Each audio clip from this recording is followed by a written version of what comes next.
With Kamala Harris's exit from the 2020 presidential race, we are looking forward to the next debate. Who will take the stage, and will anyone even be watching? So joining us now is Team Rising. Ravi Perry, he's a chair and professor of political science at Howard University. Tom Rogan is a commentary writer for the Washington Examiner. Two great friends of the show. Yeah, great to see you. And so the debate, Kamala is out. The debate stage is wide open, so to speak. Got seven people on it. Is it 6 people now? Seven with Steyer added. Right, so he's on the, so Tulsi Gabbard is on the cusp. Andrew Yang is on the cusp. They're both, what is it? They need one more qualifying poll. Mm-hmm. And yet, is anything really going to change? That's the real question, Tom. What do you think?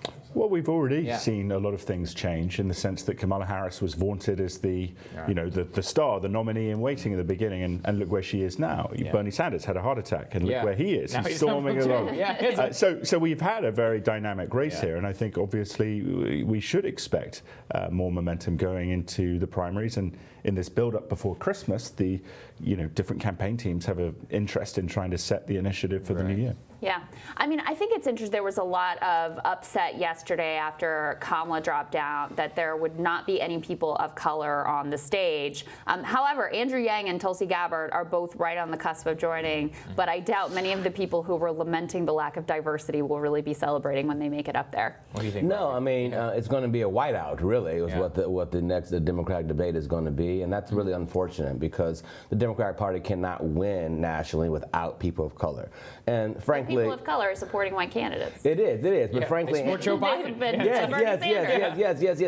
But Andrew Yang and Tulsi Gabbard, are simply so far behind in the polls and have been that way consistently that I don't think most people of color, American voters, are really viewing them in any serious way. To be frankly, I think they find their comments and their ideas of interest, but they aren't really looking at them as real viable candidates. And so now all the viability is with white folks. But Ravi, we have to acknowledge the fact that voters of color weren't supporting Kamala Harris. Yes, they didn't see her as a viable candidate. And that's what's really, I think. Or Cory Booker. That's what I think is really exactly right. I think that's really what's kind of struggling here for those people of color who are still looking for a candidate to kind of support, because what Senator Harris and what Senator Booker represent for them are people who have demonstrated that they can win.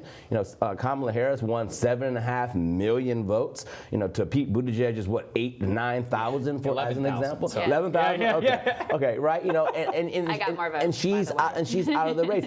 And as an African American, I can say, and she did graduate from the Howard Political Science Department in '86. It is kind of interesting that a lot of African Americans found her to be troubling, and they called her a top cop. Yes, she referred to herself that way as well, but it's different when it comes from social media circles, and it is put in the context as if she is someone who is anti-black. They questioned her blackness.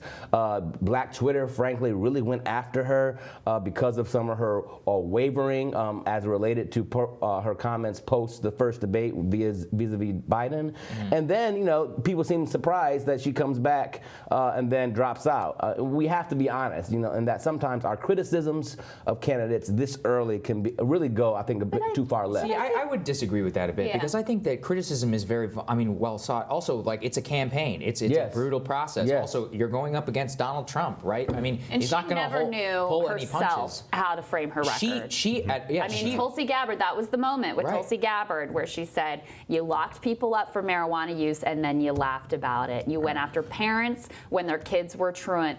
She never knew whether to embrace that, whether to run from it, what to do with it. So I think it was legitimate that people had questions in their mind about who exactly she was and what her record stood for. Yeah, and I think it's sort of the inversion of what we saw with Bill Clinton so many years ago in terms of someone who didn't appear to stand for anything in particular, but was the charismatic, moderate, he's going to win the way, he's going to unseat George Bush. Now Democrats really seem keen to have a candidate who at least has some kind of framed identity, right? There's an issue that they can be.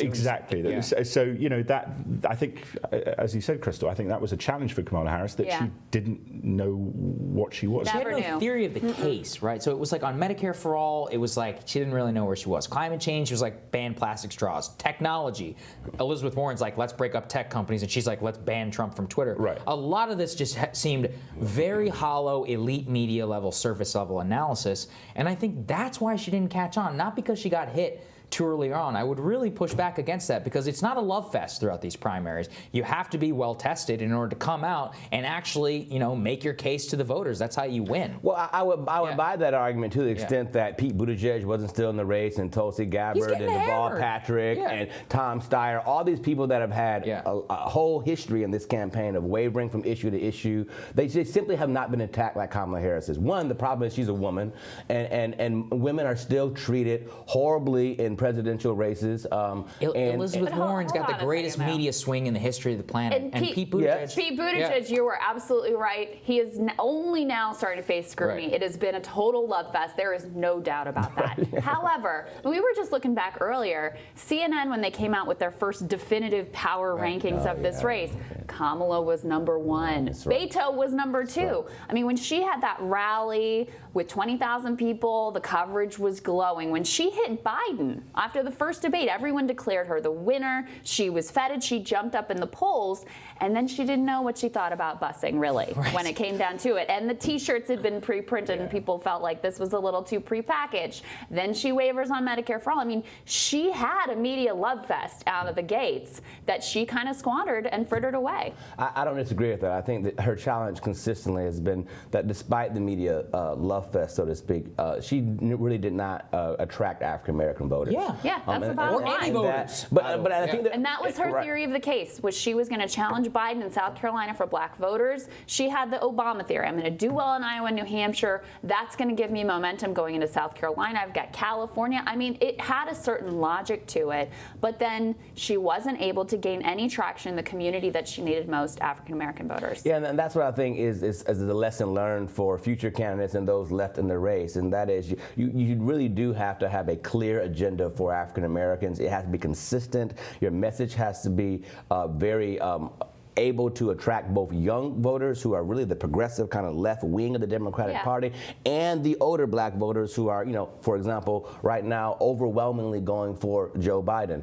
And she was unable to do that. But I do think that some of that also has to do with black voters ourselves and many African Americans who simply found Kamala Harris to be objectionable because she had a prosecutor background. And that, in fact, on black Twitter in particular, was a huge issue that she had throughout the campaign. But Cory Booker's also but Cory Booker was not attacked because of that, and I think that's partly because she's a woman again. But he's also failing. He's also not doing well. He's still got nothing. But my question, though, as we look forward to this debate, look, every debate, the ratings have gone down. The last debate was terrible. The only reason any of us watched the whole thing is because we had to. We work in this business. We have to. Because you're required to. It's going to be 5 days before Christmas, right? This is the sort of, we're getting down to it. 61 days till Iowa. We're getting right down to it. We're going to have a frickin' impeachment trial in the Senate. Might last all January, right? Does anyone really still have a shot who hasn't broken out to have a breakout moment? Is anything going to potentially change at this next debate?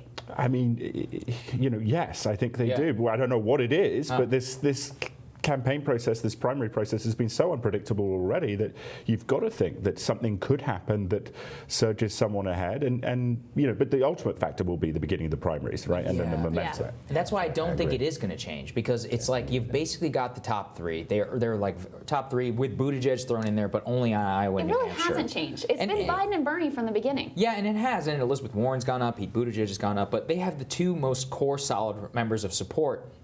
From that perspective, I just don't see a lot that's going to change. I mean, especially with the Senate trial, right? Because the Senate trial is going to suck all the oxygen out of the room for an entire, 2-month period during that time. That means you have to have rock solid support. The only people who have that right now, Tom, are Bernie and Biden. Yeah, and the irony here, we just talked about Kamala Harris's difficulty with her prosecutorial record. Going into the Senate, as she said on Twitter, we're going to see the return of the prosecutor, the proud prosecutor. But so we're coming full circle. Do you know what the best part about that is? The senators all have to sit there with their mouths shut for 6 weeks. They don't even get to talk. Is that right? They don't get to ask questions. They don't get to answer. But they'll get to do a lot of sound bites in Statuary Hall after the debate. And I guess that's what actually matters. I'm sure they'll make full use of those cameras. All right, gentlemen, stick with us. Thanks, guys. More right after this.